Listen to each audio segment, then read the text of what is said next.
অম্বুবাচী চলাকালীন ভুলেও এই কাজগুলি করবেন না, তাহলে মা কামাখ্যা দেবী অত্যন্তই রুষ্ট হন, যার ফলে আপনাদের জীবনে নেমে আসবে অশনির করাল ছায়া, যার থেকে আপনি কখনোই রেহাই পাবেন না এবং আপনার সাজানো সংসার জ্বলে পুড়ে নষ্ট হয়ে যাবে।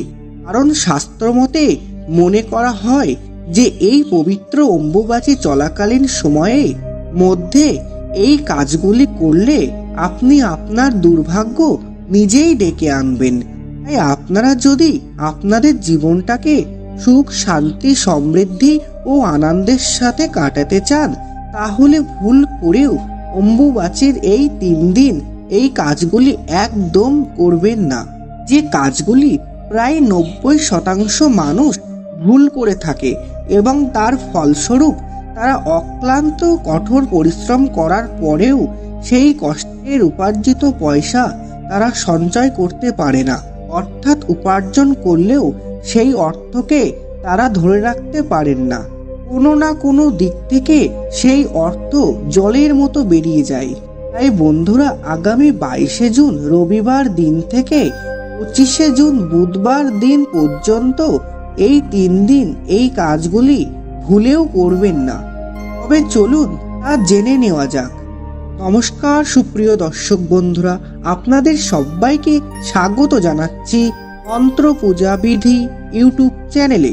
আশা করি আপনারা সবাই ঈশ্বরের কৃপায় ভালো এবং সুস্থ আছেন। আষাঢ় মাসের মৃগশিরা নক্ষত্রে 3টি পদ শেষ হলে শুরু হয় অম্বুবাচী বা অমাবতী। এই সময় ধরিত্রী মাতা ঋতুমতী হন।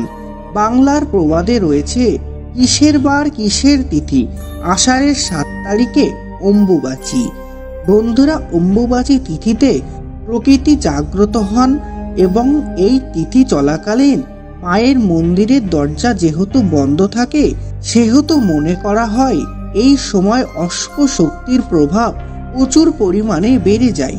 তবে এটাও ঠিক যে এই অম্বুবাচী তিথি চলাকালীন মনস্কামনা পূর্ণ হতেও বেশি সময় লাগে না।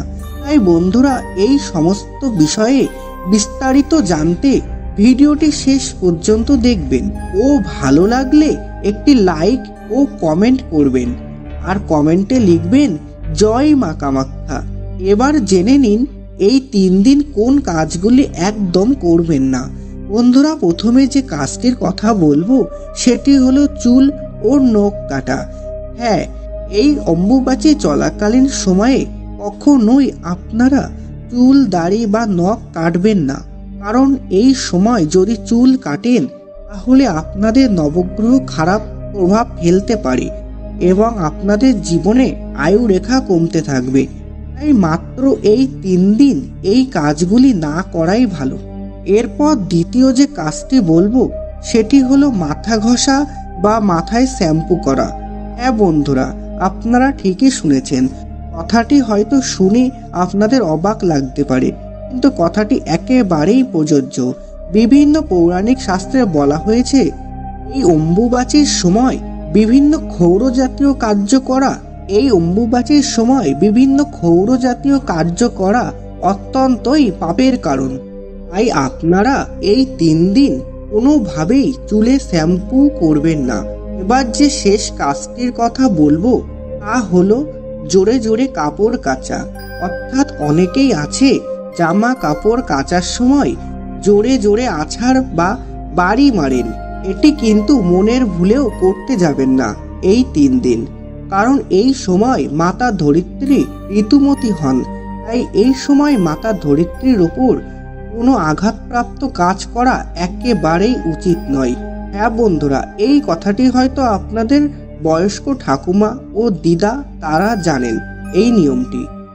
আপনাদের যদি জামা কাপড় একান্তই কাচতে হয় তাহলে আপনারা কোনো রকম আছাড় বা বাড়ি মেরে কাচতে যাবেন না, তাতে আপনাদের ক্ষতি হতে পারে।